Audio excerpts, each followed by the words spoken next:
I'm Leah Palmer. I'm 17 years old and I'm from Dallas, Texas.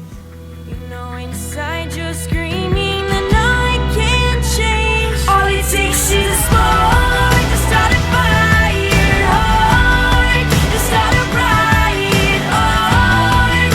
You with me or not.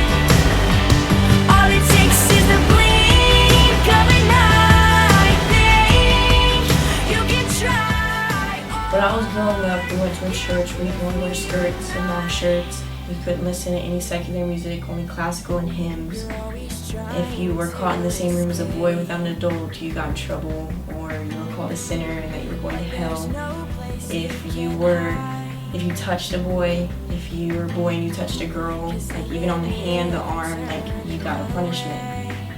And it wasn't right because it kept us isolated from really understanding what the real world was like.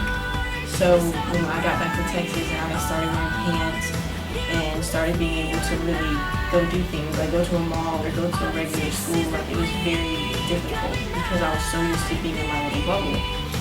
So going to school was difficult because I wasn't used to being around so many people. Like in a school environment, I was used to sitting down and having like my own workspace, doing my work and not having to pay attention to anybody else in the classroom.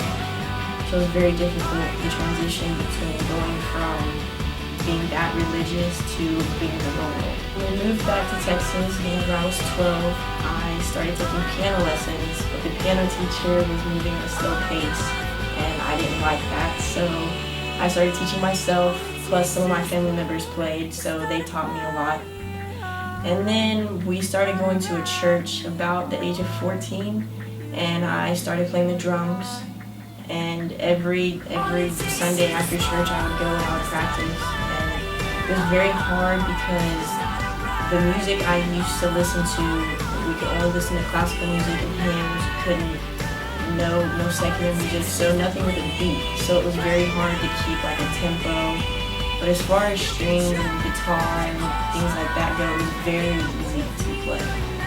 When I write music, it is the greatest feeling to be able to let your emotions out. And whenever I pick up a guitar and I play, I honestly feel free. And when I'm on a stage and I'm just singing, I feel like I'm leading people, and I feel like I'm making a change in the world. And there's not a bigger drive than that. There's not a better drive than that, to know that you're actually changing someone's life.